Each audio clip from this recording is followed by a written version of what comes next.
Let's make a cheese sauce, adaptable for either macaroni and cheese, or we'll add a little bit of spice and make it a nacho cheese sauce.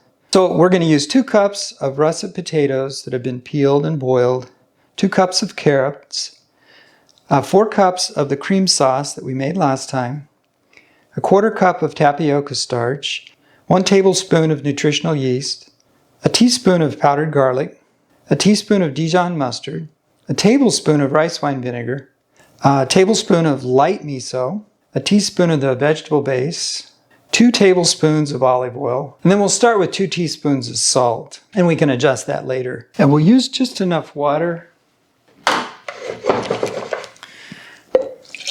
to kind of cover it.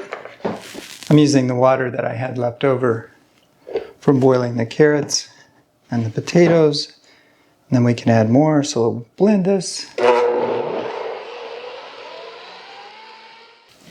We'll do this in 2 batches just so we make sure that it fits in to the blender.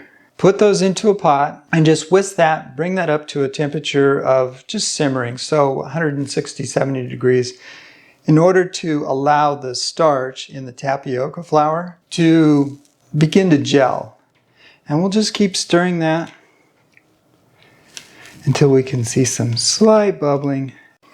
With the addition of some chipotles and adobo sauce or any other hot sauce, we can turn this into a nacho sauce.